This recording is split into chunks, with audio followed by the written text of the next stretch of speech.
Everyone welcome back to educational sir.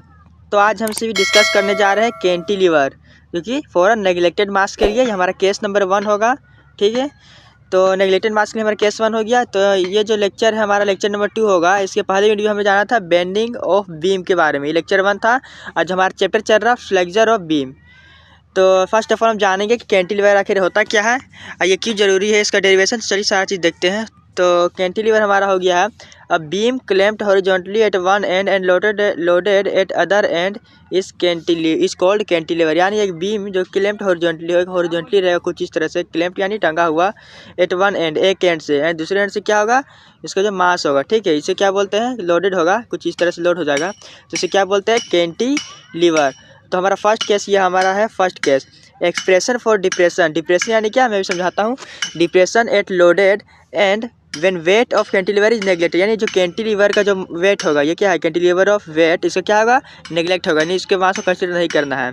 तो first of all हमने क्या किया, यहाँ देखिए, तो we consider a beam at loaded one end at clamped other end. कुछ देख सकते हैं नीचे में, हमने एक बीम को कंसिडर किया है जो कि एक एंड से क्या है, क्या है, एक एंड से हमारा लोडेड है। देखिए यहाँ देख सकते हैं लोडेड है, तो यहाँ लोडेड है, और दूसरे एंड से क्या है, वो फिक्स है। देन लेट, फिर हमने क्या है, स्मॉल एल क्या है, लेंथ ऑफ बीम, और कैपिटल डब्ल्यू हो गया weight loaded at free and.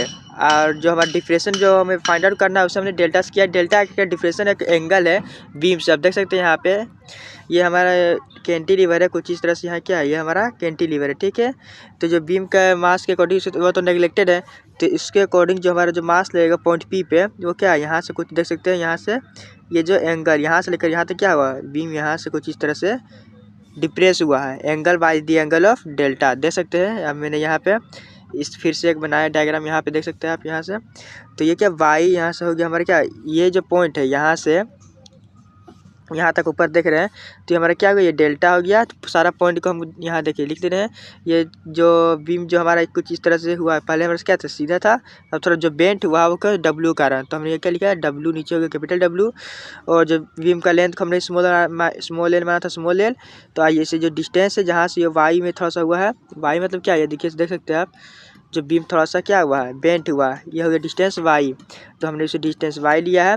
तो ये हमारा जब एक्स यहाँ से जो वाई डिस्टेंस से लेकर यहाँ तक ओ से लेकर एक्स हमने रेट कर लिया, तो हमारे क्या एक्स वाई हो जाएगा कोऑर्डिनेट, और यहाँ पे क्या जो हमारी ये एल हो जाएगा, और ये हमारा रो है, तो एक्स के लिए हॉरिजॉन्टल एल हो गया और वर्टिकल के लिए रो हो गया। और यहाँ देख सकते हैं, ये जो यदि ये एल है, ये एक्स है, तो हमारी जो बचा हुआ क्या होगा, एल माइनस एक्स, ठीक है। तो हम यहाँ देखा, we consider a point A X Y and the point B L row in the beam. अब देख सकते हैं बीम में हमने कंसिडर किया है कुछ इस तरह से, ये हमारा हो गया क्या, बी, ये हमारा हो गया ए। नेक्स्ट क्या दिखा हुआ, नेक्स्ट लिखा therefore movement due to weight W, tau बराबर क्या होता है, W into L minus X. कैसे हुआ, टाउ क्या था, फोर्स इंटू परपेंडिकुलर डायरेक्शन। तो basically force into perpendicular, force मतलब क्या, ये जो फोर्स लग रहा है डब्ल्यू, ये हमारा फोर्स हो गया, परपेंडिकुलर क्या है, ये 90 डिग्री है, एल माइनस एक्स, तो यह फोर्स इंटू परपेंडिकुलर डायरेक्शन, ये हो गया W into L minus x. अब वी नो डेट, हमने पिछले क्लास में देखा था बेंडिंग मोमेंट ऑफ बीम। यदि आपने नहीं देखा है तो आपको डिस्क्रिप्शन में प्लेलिस्ट मिल जाएगा फ्लेक्चर ऑफ बीम नाम का, उसे चेकआउट जरूर कर लें। तो टाउ बराबर क्या होता है, gamma I G upon R. तो गामा आई जी का फॉर्मूला क्या होता है, ए के स्क्वायर होता है, तो गामा अपॉन आर है, ये ए के स्क्वायर हो गया, टाउ का इक्वेटिंग 1 और 2, तो हमारे क्या इक्वेशन 2 हो गया, ऊपर क्या इक्वेशन 1 है, दोनों को इक्वेट कर देना है। तो ये किसके बराबर आ जाएगा, W into L minus x के। देयर फॉर 1/r क्या है, रेडियस ऑफ कर्वेचर, ये आपने पहले ही पढ़ा होगा रेडियस ऑफ कर्वेचर के बारे में। इसका फॉर्मूला होता है क्या, D square Y upon D X square, यानी डबल डिफ्रेंशिएशन। तो 1/r का वैल्यू ये हो गया है, तो 1/r जो है उसका वैल्यू को हम रख देंगे, पुट कर देंगे, यानी putting the value of 1/r in equation 3।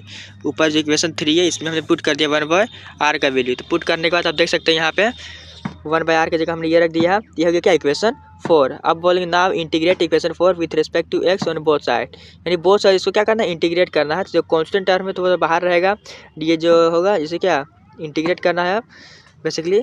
तो यहाँ देख सकते हैं D Y by D X है, यहाँ पे डी, यहाँ जो डी बाई डी एक्स हमने लिख दिया, जो D square Y upon D X square का हमने किस तरह से लिखा, डी बाई डी एक्स और D Y by D X into D X. यदि हम मल्टीप्लाई करते हैं तो डी स्क्वायर यहाँ हो जाएगा डी स्क्वायर वाई, यहाँ क्या हो जाएगा डी एक्स स्क्वायर, ठीक है। और जो इंटीग्रेट करें तो डी एक्स का साइन आएगा डॉट में डी एक्स, यहाँ क्या W L minus x dot D H, ठीक है। तो अब यहाँ देख सकते हैं कि यहाँ इंटीग्रेशन और ये डिफरेंशिएशन तो कट आउट होगा, D Y by D X होगा, और यहाँ डब्ल्यू है, ठीक है, यहाँ डब्ल्यू है, तो यहाँ देखिए यहाँ जो है W हमने बाहर कांस्टेंट है बाहर, तो एल के साथ dx मल्टीप्लाई करेंगे, फिर x के साथ dx मल्टीप्लाई होगा अंदर में, फिर सबका इंटीग्रेशन करेंगे तो एल का होगा L x minus x square by 2। यहाँ प्लस क्या कांस्टेंट आएगा C1। अब कांस्टेंट फाइंड आउट करने के लिए हमने यहाँ क्या किया, 8x is equal to 0 and y equal to X का वैल्यू और y को 0 पुट करेंगे तो dy बाई dx बराबर 0। ये सारा वैल्यू पुट करने पर पुटिंग दिस अबव कंडीशन, ये जो ऊपर कंडीशन है x बराबर 0 y या dy बाई dx 0 पुट कर कंडीशन पुट करेंगे इक्वेशन 5 में, तब देख सकते हैं यहाँ C1 की वैल्यू 0 मिलेगा। तो now equation 5 will take form, तो इक्वेशन 5 में हम कैसे कुछ इस तरह से हो जाएगा, C1 की वैल्यू 0, तो ये हो जाएगा इक्वेशन 6। अगर इंटीग्रेट करेंगे इक्वेशन 6 को on both side with respect to x, तो कांस्टेंट देखिए बाहर आ जाएगा, यहाँ डी बाई डी एक्स बाहर आएगा, यहाँ y हो जाएगा, तो ये देखिए कैंसिल हो जाएगा। बेसिकली गामा ए के स्क्वायर वाई हमारा बचेगा यहाँ पे, और एल एक्स का क्या होगा, एल एक्स स्क्वायर बाई 2, यहाँ एक्स क्यूब बाई 6 होगा कुछ इस तरह से, माइनस में कांस्टेंट w बाहर प्लस C2 आएगा। फिर उसी प्रकार हमने यहाँ क्या किया, डी वाई का डी एक्स वाई टर्म तो है नहीं, तो यहाँ पे एक्स और वाई को 0 पुट करेंगे, तो यहाँ से C2 फिर अगेन 0 मिलेगा, तो वो उससे इक्वेशन 7 में पुट करेंगे वैल्यू, तो आपको इक्वेशन 8 मिल जाएगा कुछ इस तरह से, C2 की जगह 0 पुट करने पर। अब ना पुटिंग दी बाउंड्री कंडीशन, हमने बाउंड्री कंडीशन लिखा था क्या कि एक्स का वैल्यू क्या है एल और रो का वैल्यू वाई, ऊपर देख सकते हैं यहाँ हमने क्या लिखा था, एक्स का वैल्यू एल और वाई का वैल्यू क्या है रो। देखिए यहाँ पे एक्स का वैल्यू क्या है एल है, यहाँ से वाई का वैल्यू क्या है रो है ए बी के अकॉर्डिंग। तो यहाँ से वैल्यू सारा क्या कर देना है, सिंपली आपको वैल्यू सारा पुट कर देना है, एक्स की वैल्यू एल और वाई की वैल्यू रो, तो हमने यहाँ पुट कर दिया।